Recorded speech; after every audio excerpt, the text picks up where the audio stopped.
Hi friends, ಅಮ್ಮನ ಕೈ ರುಚಿಗೆ ಸ್ವಾಗತ. ನೋಡಿ, ನಮಗೆ ತಕ್ಷಣಕ್ಕೆ ಏನಾದರೂ ಸಿಹಿ ತಿನ್ನಬೇಕು ಅನಿಸಿದ್ರೆ ಈ ಥರ ಮನೇಲಿ ಚಪಾತಿ ಇಟ್ಟಿದ್ರೆ ಸಾಕು, ಆರಾಮ್ಸೆ ಸಿಹಿ ತಿಂಡಿ ರೆಡಿ ಮಾಡ್ಕೊಳ್ಬೋದು. ಈಗ ಯಾವ ರೀತಿ ಮಾಡೋದು ಅಂತ ನೋಡೋಣ. ತುಂಬ ಟೇಸ್ಟಿಯಾಗಿರುತ್ತೆ, ಮಕ್ಕಳೆಲ್ಲ ತುಂಬಾ ಇಷ್ಟಪಡ್ತಾರೆ. ಈಗ ಯಾವ ರೀತಿ ಮಾಡೋದು ಅಂತ ನೋಡೋಣ. ನೋಡಿ, ಚಪಾತಿ ಹಿಟ್ಟು ಮನೇಲಿ ಇರುತ್ತೆ, ಇಲ್ಲಾಂದರೆ ಹೊಸದಾಗಿ ಕಲಿಸ್ಕೊಂಡ್ರೂ ಆಯಿತು. ಈಗ ನೋಡಿ, ಒಂದು ಚಿಕ್ಕದು ಮಿಕ್ಸಿ ಜಾರ್ ತೊಗೊಂಡು ಸಣ್ಣದಾಗಿ ಕಟ್ ಮಾಡಿರೋಂಥ ಹಸಿಕಾಯಿ ಸ್ವಲ್ಪ, ಹುರ್ಗಡ್ಲೆ ಸ್ವಲ್ಪ, ನೋಡಿ ಒಂದು ಏಲಕ್ಕಿ, ಸ್ವಲ್ಪ ಗಸಗಸೆ ಒಂದು ಚಮಚದಷ್ಟು. ಫಸ್ಟು ಸ್ವಲ್ಪ ಈ ಥರ ಪೌಡ್ರ್ ಮಾಡ್ಕೊಳ್ಬೇಕು. ಫಸ್ಟೇ ಬೆಲ್ಲ ಹಾಕಿದ್ರೆ ಸರಿಯಾಗಿ ಪೌಡ್ರ್ ಆಗೋಲ್ಲ. ನೋಡಿ, ಈಗ ಬೆಲ್ಲದ ಪೌಡ್ರು ನಮಗೆ ಸ್ವೀಟ್ ನೋಡ್ಕೊಂಡು ಎಷ್ಟು ಬೇಕೋ ಸ್ವಲ್ಪ ಹಾಕ್ಕೊಳ್ಬೇಕು. ನಾನಿಲ್ಲಿ 2 ಸ್ಪೂನ್ ಹಾಕ್ತಾಯಿದ್ದೀನಿ. ನೋಡಿ, ಈ ಥರ ಮಿಕ್ಸಿ ಮಾಡಿಕೊಂಡ್ರೆ ನೋಡಿ ಈ ಥರ ಪೇಸ್ಟ್ ಥರ ಆಗುತ್ತೆ. ಇದಕ್ಕೊಂಚೂರು ನೀರು ಮಿಕ್ಸ್ ಮಾಡ್ಕೊಂಡ್ರೆ ಆಯಿತು. ಒಂದು ಸ್ವಲ್ಪ ಬಿಸಿನೀರು ಏನಾದರೂ ಹಾಕ್ಕೊಂಡ್ರು 1 ಸ್ಪೂನಷ್ಟು ಸ್ವಲ್ಪ ಮೆತ್ತವಾಗುತ್ತೆ. ತುಂಬಾ ಟೇಸ್ಟಿ ಇರುತ್ತೆ. ನಾವು ಕಾಯಿ ಹೋಳಿಗೆ ತಿಂದಷ್ಟೇ ರುಚಿ ಇರುತ್ತೆ. ಕಾಯಿ ಹೋಳಿಗೆ ಮಾಡೋಕ್ಕೆ ಬರಲ್ಲ ಅನ್ನೋರು ಈ ಥರ ಮಾಡ್ಕೊಂಡ್ರು ತುಂಬಾ ಚೆನ್ನಾಗಿರುತ್ತೆ. ಮಕ್ಕಳಂತೂ ತುಂಬಾ ಇಷ್ಟಪಟ್ಟು ತಿಂತಾರೆ. ನೋಡಿ, ಈಗ ನೋಡಿ ಚಪಾತಿ ಹಿಟ್ಟು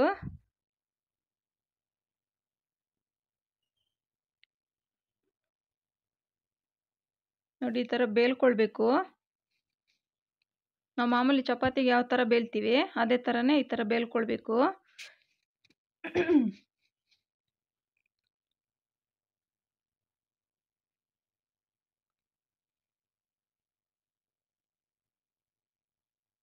ನೋಡಿ, ಸ್ವಲ್ಪ ಈ ಥರ ಎಣ್ಣೆ ಹಾಕಿ ಮಡಚಿಬಿಟ್ಟು ಸ್ವಲ್ಪ ಬೇಲಿದ್ರೆ ತುಂಬ ಚೆನ್ನಾಗಿ ಬರುತ್ತೆ.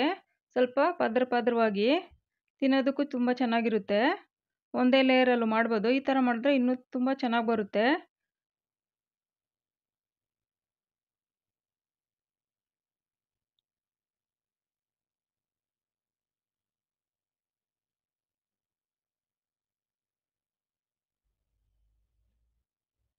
ನೋಡಿ, ಈ ಥರ ಬೇಲ್ಕೊಂಡು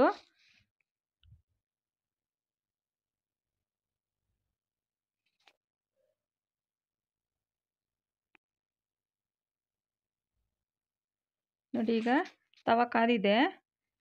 ಸ್ಟವ್ ಮೇಲೆ ತವ ಇಟ್ಕೊಂಡು ನೋಡಿ ಮೇಲೆ ಒಂದು ಸ್ವಲ್ಪ ಎಣ್ಣೆ ಹಾಕ್ಕೊಳ್ಬೇಕು.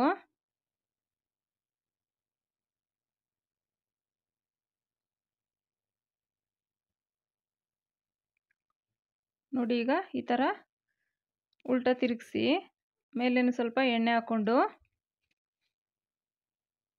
ಎಣ್ಣೆ ಹಾಕೋದ್ರಿಂದ ಬೇಗನೂ ಆಗುತ್ತೆ, ಚೆನ್ನಾಗೂ ಬರುತ್ತೆ ಟೇಸ್ಟು ಈ ಸ್ವೀಟ್ ಇರೋದಕ್ಕೆ. ನೋಡಿ, ಈ ಥರ ಉಲ್ಟಾ ಆದಮೇಲೆ ಒಂದು ಸೈಡ್ ಆಗಿರುತ್ತಲ್ವ, ಅದಕ್ಕೆ ನಾವೇನು ಮಿಕ್ಸಿ ಮಾಡ್ಕೊಂಡಿರ್ತೀವಲ್ವ, ನೋಡಿ ಈ ಥರ ನೀಟಾಗಿ ಸ್ವಲ್ಪ ತೆಳ್ಳಕ್ಕೆ ಈ ಥರ ಅಪ್ಲೈ ಮಾಡಬೇಕು.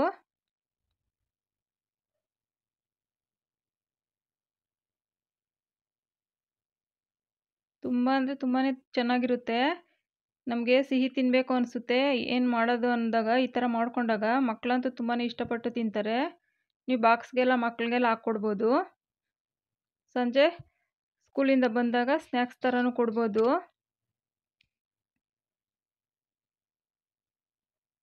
ನೋಡಿ, ಅಷ್ಟೇ ಈ ಥರ ರೋಲ್ ಥರ ಮಾಡಬೇಕು. ಹಾಗೆ ಕೊಟ್ಟರು ಕೈಯಲ್ಲಿ ಹಿಡ್ಕೊಂಡು ಹಾಗೆ ತಿನ್ಕೊಳ್ತಾರೆ ಮಕ್ಕಳು. ನೋಡಿ,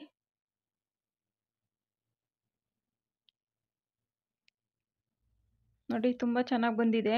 ಟೇಸ್ಟು ಅಷ್ಟೇ ತುಂಬ ಚೆನ್ನಾಗಿದೆ. ಒಮ್ಮೆ ಟ್ರೈ ಮಾಡಿ ನೋಡಿ. ಈಸಿ ಮೆಥಡೇ, ತುಂಬ ಏನು ಕಷ್ಟ ಇಲ್ಲ, 5 ನಿಮಿಷದಲ್ಲೆಲ್ಲ ಮುಗಿದೋಗುತ್ತೆ. ನೋಡಿ, ತುಂಬ ಸಾಫ್ಟಾಗಿ ತುಂಬ ಚೆನ್ನಾಗಿ ಬಂದಿದೆ. Thank you friends.